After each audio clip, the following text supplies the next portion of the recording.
زمانے میں ایک جنگل میں ایک شیر رہتا تھا۔ شیر کو اس کی طاقت کی وجہ سے جنگل کا بادشاہ کہا جاتا تھا۔ وہ تمام جانوروں پر حکومت کرتا تھا۔ تمام جانور اس سے بہت ڈرتے تھے۔ ایک صبح جب شیر جنگل میں آرام سے ٹہل رہا تھا، اس نے ایک چھوٹا خرگوش دیکھا۔ خرگوش ایک چھوٹا ڈرپوک جانور تھا جو جنگل کے گرد گھومتا رہتا تھا اور گھاس کھاتا تھا۔ وہ اپنی نرم طبیعت کی وجہ سے مشہور تھا۔ شیر نے جنگل کا بادشاہ ہونے کے ناطے خرگوش کو ڈرانے کی کوشش کی۔ اس نے اس کی آنکھوں میں ایک خوفناک نظر اور ایک تیز گرجدار گرج کے ساتھ دیکھا۔ خرگوش جو چھوٹا اور کمزور تھا، طاقتور شیر کو دیکھ کر خوف سے کام کیا۔ چھوٹا خرگوش، شیر نے بلایا، کیا تم جانتے ہو کہ میں کون ہوں؟ اس جنگل کا بادشاہ۔ میں یہاں کی سب سے طاقتور اور خوفناک مخلوق ہوں۔ تمہیں میرے سامنے کانپنا چاہیے۔ خرگوش نے بڑی ہمت سے جواب دیا، ہاں بادشاہ، میں اچھی طرح جانتا ہوں کہ آپ کون ہیں۔ آپ واقعی جنگل کے بادشاہ ہیں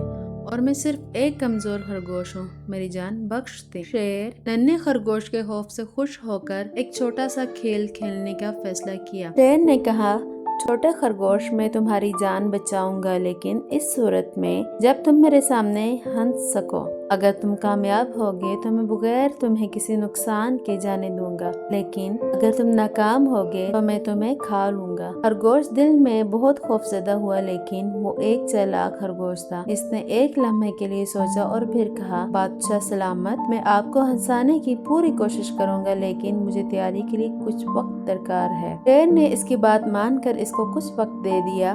خرگوش جنگل کے ارد گرد گھومنے لگا، دوسرے جانوروں سے باتیں کر کے کہنے لگا، دوسرے جانوروں سے باتیں اور کہانیاں اور لطیفے جمع کرنے لگا، اور کچھ دن بعد واپس آیا اور ایک بندر کے بارے میں ایک مزاحیہ کہانی سنانے لگا۔ جنگل کے تمام جانوروں پر مذاق کرتا تھا۔ خرگوش کی کہانی اور مذاق اس قدر مزے کا تھا کہ طاقتور شیر بھی دل سے ہنسنے لگا۔ جنگل کے دوسرے جانور جو یہ تماشا دیکھنے کے لیے جمع تھے، ہنسنے میں شامل ہو گئے۔ شیر خرگوش کی پرفارمنس سے اتنا خوش ہوا کہ اس نے کہا، چھوٹے خرگوش، تم مجھے ہنسانے میں کامیاب ہو گئے ہو، تم بہت ہوشیار اور دلچسپ ہو، میں اپنی بات پر سچا ہوں، میں تمہاری جان بخش دوں گا۔